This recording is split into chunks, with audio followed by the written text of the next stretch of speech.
What's going on, guys? And today I wanted to talk about Deandre Ayton. I don't know if you guys know this, but Deandre Ayton has a lot of suitors. The Spurs, Atlanta, Detroit, Portland.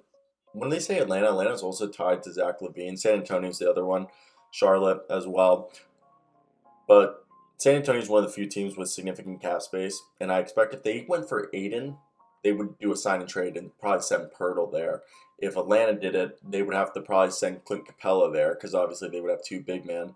I wonder if Portland would do it. I know Josip Nurkic is a free agent, but he could also be part of a sign and trade. Detroit doesn't have anything to sign and trade unless they want to sign and trade Jeremy Grant. Charlotte would sign.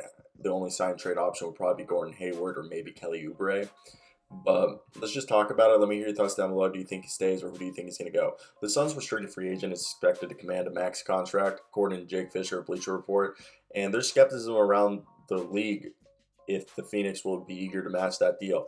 Fischer of Bleacher Report explains there are multiple reasons why the Suns may not be enthusiastic about making a substantial financial commitment to Ayton. For one, the league figures that the team front office is reluctant to pay any center in the entire league a salary of $30 million plus, according to Fischer.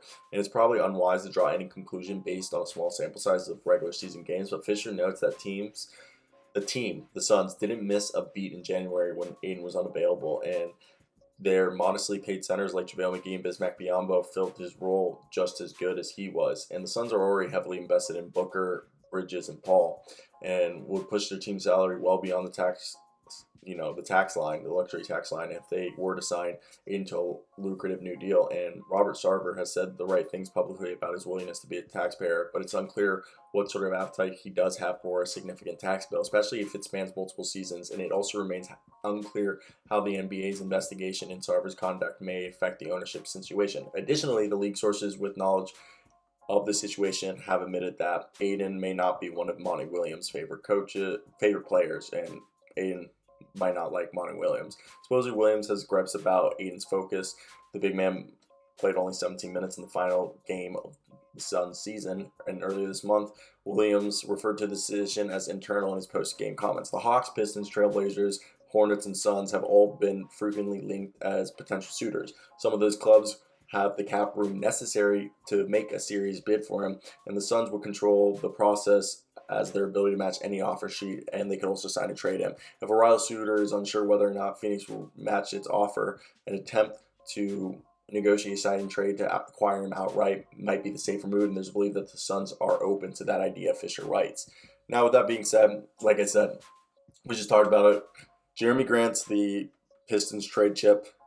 The Hawks have Clint Capella, John Collins, DeAndre Hunter as their trade chips, and Danilo Gallinari and Bogdan Bogdanovic, I believe, are all their trade chips for the Hawks. The Pistons, that's Jeremy Grant. Trailblazers, I guess it would be Josh Hart because his contract's, not guaranteed. And yeah, I don't think they would have many other trade chips there. They kind of have the salary, though. The Hornets, obviously, Gordon Hayward. You also have Terry Rozier and Kelly Oubre that they could also give out there. Spurs, I think it would just be straight up Jokic Pirtle, or maybe a combination of Jokic Pirtle, Josh Richardson. I don't think they'd give up anybody else. I mean, this is definitely an interesting situation. I personally think the best situation for DeAndre Ayton, it's going to be to go with a point guard. So the Spurs obviously would be good, DeJounte Murray. Hornets, LaMelo Ball. Hawks, Trae Young. Pistons, I like the idea of Cade Cunningham, Sadiq Bey, and DeAndre Ayton. And then they have Marvin Bagley and Isaiah Stewart who'd be good. Trailers, honestly, all these teams work. Damian Lillard and DeAndre Ayton. Cade Cunningham and DeAndre Ayton. Trae Young and DeAndre Ayton. LaMelo Ball and DeAndre Ayton. DeJounte Murray and DeAndre Ayton. I kind of like all of those. I can't be mad at any single option right there. And I think those are all options people should be looking at and be like, okay, these aren't bad. These aren't bad whatsoever. So, man.